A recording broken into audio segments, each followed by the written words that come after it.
тобой все бесподобно. Я, женщина, не сдаемся. Да, вот такие красивые ручки, да. Все, не тарахти, ты уже долго, ну. А что такого? Я до 5 лет думал, что меня зовут «Заткнись». Ой, да. Смотрите, с правой ножки очень все просто и доступно. Делаем вот такое движение. Пяточка, носочек, пяточка, приставили. То же самое левой ножкой. Пяточка, носочек, пяточка, приставили. Правая носочек, пяточка, приставили. И у правого вокруг себя сделали оборот. Повернулись. Просто еще, смотрите. То же самое с левой ножки делаем зеркально. Поехали. И пяточка, носочек, пяточка, приставили. Правая носочек, пяточка, приставили. Левая носочек. Молодец. Пяточка, приставили. И улево. А вышли. Все, руки устали у той руки.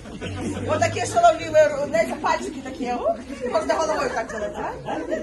Да, смотрите. И сходимся, идем ко мне, типа, тетя Соня, доставайте гроши из карманов, да?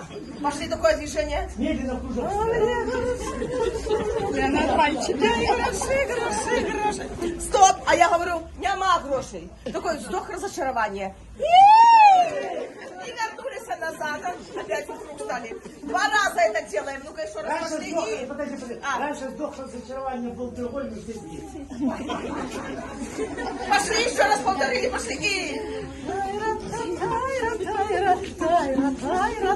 Разочаровались? Молодцы! Дальше смотрите, что мы делаем. Поворачиваемся друг за дружкой, пойдем в очередь. За багройской колбасой. Стали, пошли. И вот такое движение. Такое типа, да пошло оно уже, да? Много людей. Просто шикарно, молодцы. Сделали, прошли кружочек, погонялись все люди. О, смотри, пришли ко мне тут учителя. Остановились. Смотрите, у хореографии есть такое понятие хореографический тур. Да? Это такой набор движений, который потом просто повторяется по кругу. И ускоряется, и пока не попадается. Да? Ну, мы падать не будем, мы сейчас просто полторы под музычку на девочку. Там